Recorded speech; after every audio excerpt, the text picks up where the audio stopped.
భూమన కరుణాకర్ రెడ్డి గారు ప్రతి సవాళ్ళ మధ్య నేను గోశాలకు వచ్చి గోవుల మృతిని నిరూపిస్తానని చెప్పి మాట్లాడినటువంటి వ్యక్తి పోలీసులు హౌస్ అరెస్ట్ చేసినట్టు మమ్మల్ని రమ్మని చెప్పి పోలీసుల చేత వాస్తవాలు బయటకు వస్తాయని చెప్పి అరెస్ట్ చేయించారని చెప్పేసి అసత్యపు ప్రచారం చేస్తూ ఉన్నారు భూమన కరుణాకర్ రెడ్డి గారు, రోజా గారు.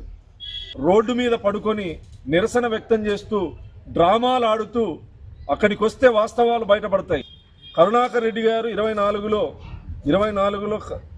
టీటీడీ చైర్మన్గా ఉన్నటువంటి రోజుల్లో జనవరి నుంచి మే వరకు చైర్మన్గా ఉన్నటువంటి పరిస్థితుల్లో దాదాపు 79-80 గోవులు మరణించడం జరిగింది. రాజకీయ లబ్ధి కోసం ఉనికిలో లేనటువంటి వైఎస్ఆర్ కాంగ్రెస్ పార్టీని ఉనికిలో పెట్టడం కోసం టీటీడీ మీద, శ్రీవారి మీద ఎటువంటి నమ్మకం లేనటువంటి వ్యక్తి శ్రీవారి విగ్రహాన్ని పెకిలిస్తాను అని మాట్లాడినటువంటి వ్యక్తి, ఏముంది తిరుమల కొండపైన నల్లరాయి తప్ప చెప్పులతో వేస్తానని చెప్పినటువంటి మాట్లాడినటువంటి దుర్మార్గుడు ఈరోజు లేని భక్తిని నటిస్తూ కేవలం టీటీడీని అందరూ భక్తితో శ్రీవారిని పూజిస్తే ఇతనికి కేవలం ఆదాయపు కల్పతరువుగా వైఎస్ఆర్ కాంగ్రెస్ పార్టీ, గతంలో కాంగ్రెస్ ప్రభుత్వంలో చైర్మన్గా ఉన్న కరుణాకర్ రెడ్డి, సుబ్బారెడ్డి వీళ్ళు కేవలం ఆదాయ వనరుగా టీటీడీని చూసి విఐపి బ్రేక్ దర్శనాలు అమ్ముకున్నటువంటి వ్యక్తులు, అనేక అంశాల్లో అవకతవకలకు పాల్పడినటువంటి వ్యక్తులు.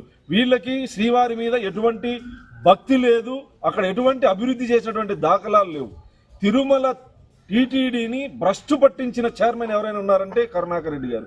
వెంకటేశ్వర స్వామిని వ్యాపారం చేశారు, శ్రీవారిని ప్రముఖ నగరాల్లో అమ్ముకున్నారు, దర్శనాలు కానీ ఇతరత్ర విషయాల్లో కానీ.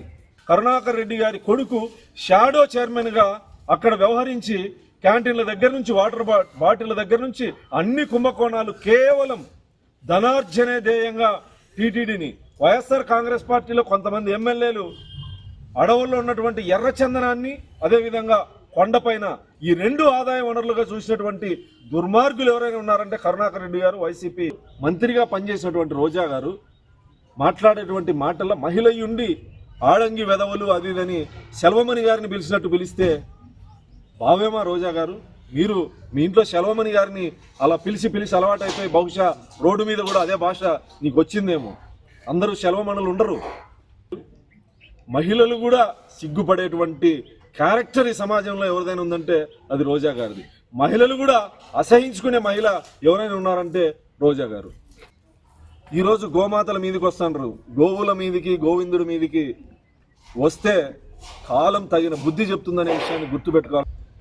ఎస్సీ వర్గీకరణ అంశం పైన గవర్నర్ గారి ఆమోదంతో ఆర్డినెన్స్ జారీ చేయడం, న్యాయశాఖ ద్వారా ఆర్డినెన్స్ జారీ చేయడం చాలా హర్షించదగ్గ విషయం.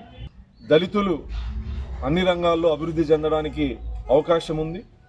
దళితుల యొక్క సమగ్ర అభివృద్ధి, దళితుల్ని విద్యాపరంగా, ఉద్యోగపరంగా, ఆర్థిక పరంగా గౌరవ ముఖ్యమంత్రి గారు పేదరికం లేని దళిత సమాజాన్ని చూడాలనే సంకల్పంతో వర్గీకరణ ఆర్డినెన్స్ తీసుకురావడం జరిగింది. అదేవిధంగా గౌరవ ముఖ్యమంత్రి గారికి మాదిగ ప్రజాప్రతినిధిగా వర్గీకరణ కోరుకునే వర్గం నుంచి వచ్చిన వ్యక్తిగా, ఆ పోరాటం నుంచి వచ్చిన వ్యక్తిగా నేను గౌరవ ముఖ్యమంత్రి గారికి ఈ సందర్భంగా కృతజ్ఞతలు తెలియజేస్తాను.